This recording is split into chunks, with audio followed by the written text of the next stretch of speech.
everybody, happy Sunday. I hope that wherever you are and whatever you are doing, you are having an amazing Sunday. I hope that you are ready for the holiday season, if indeed you are celebrating.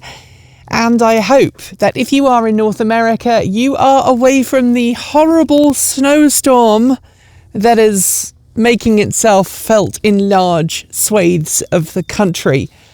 I can't believe that we are almost at the end of 2022. There's been lots of changes this year, some good, some not so good. And I can't believe that I'm filming this just after lunch, and yet the sun is just about to dip behind our trees and turn everything dark. That's, I guess, the thing that you get if you live up in the hills. Today's Sunday Musing is going to focus on something that I hoped that we weren't going to have to focus on, and that is the challenges that exist in making sure that these can charge. And when I point to this, I mean electric vehicles in general. I don't mean Ford F-150 Lightnings. There's been a lot of discussion in the EV world in the last couple of months about reliability for charging networks. And a lot of the charging networks, Electrify America is a great example, has been struggling with charging station reliability. New charging stations are going in fairly regularly, but these charging stations are not as reliable as they ought to be. And that is leaving a lot of people frustrated and a lot of people not necessarily stranded, because now there tends to be some redundancy at most rapid charging locations, but definitely frustrated, increasing queue times, and yes, sometimes leaving people stranded because out of 5 charging stations, sometimes you'll arrive at a charging station and they are broken. Now, Electrify America said in the summer, don't worry guys, it's all going to be fine. We are installing new charging stations. These charging stations are going to make sure that plenty of people have the ability to charge. There's not going to be any issues moving forwards because these new charging stations are going to be so much more reliable and great. But Kyle, over at Out of Spec Motoring, and some of his colleagues have been noticing that even the new Electrify America charging stations are failing. And a couple of weeks ago, when Kate was coming down here to film a review, she stopped at a charge point charging station? And both of those were out of action.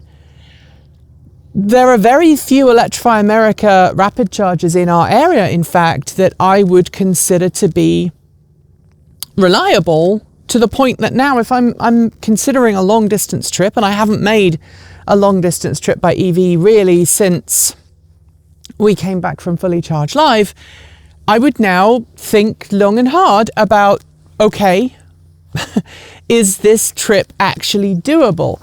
And so today I want to talk to you about how we might be able to get companies to make more reliable charging infrastructure.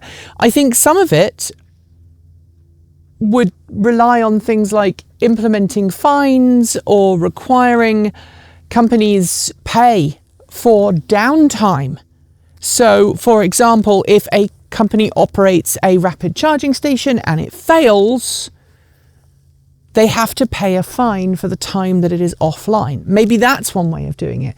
Maybe another way of doing it is to say, okay, these rapid charging stations, they're all great and good, but we want every rapid charging station location by law to have a dumb charging station, one that just plugs in and works.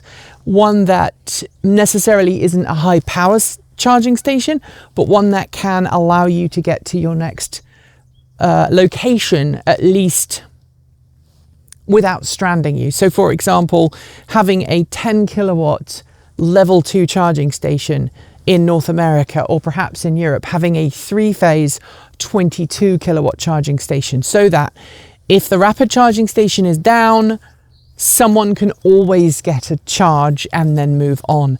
Maybe there needs to be a mandate in law that says charging stations that are more than 25 miles or 50 miles from another location must display the status of all of the other charging networks in their area so that people are not left stranded.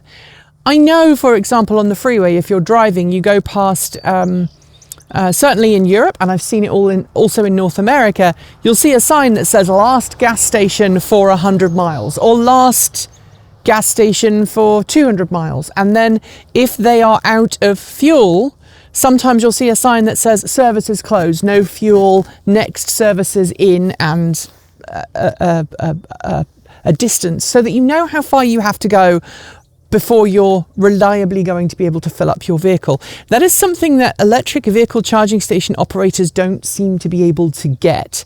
And, you know, vehicles like my F-150 Lightning, they have built-in telematics. My Ford knows the status of some of the charging stations when I'm on a long distance road trip. It can tell me if all of the stations are full. It can tell me if there's an issue with one of them. But sometimes that data is old. Sometimes it's out of sync. So it might tell me that all of the charging stations are free, but actually when I arrive, by the time I arrive, those charging stations are full. Now, Tesla has got, for all of its issues of late, Tesla has got its charging network pretty well tied down. And I wonder why other charging networks are not able to integrate like Tesla has done. Part of it is Tesla owns the network, Tesla owns the cars, it owns the whole experience. But I think some of it is down to just the way that these companies are using technology. They are not manufacturing the charging stations themselves. They're buying in charging stations from third-party providers and then putting their own technology stack on top. Kate is working on a video right now about charging and about the Tesla's charging standard that it wants people to adopt in North America. So there is another video coming, which would be very cool, and it explains a little bit more in depth about how this all works. But I just want to know why here in North America and why in Europe as well, and other parts of the world, electric vehicle charging infrastructure seems to be both unreliable and also incredibly more complex than it needs to be.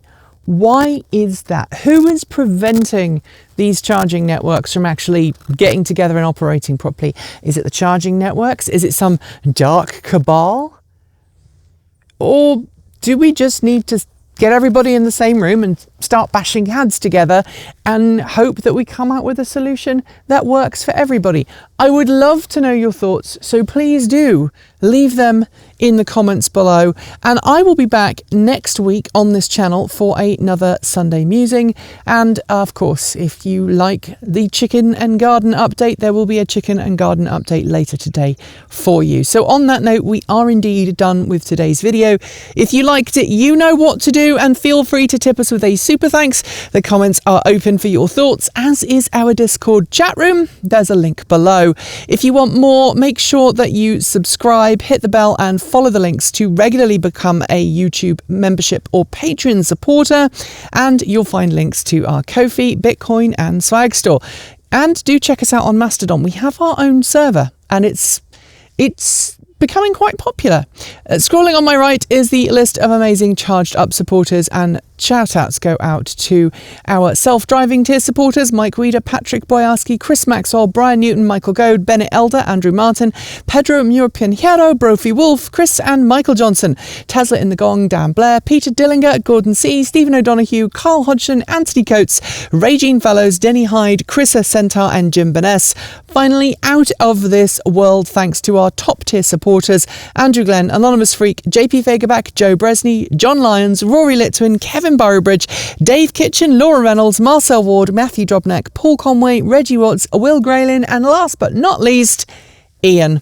I will be back soon, but until then, enjoy the rest of your weekend, enjoy your holiday prep, and of course, as always, keep evolving.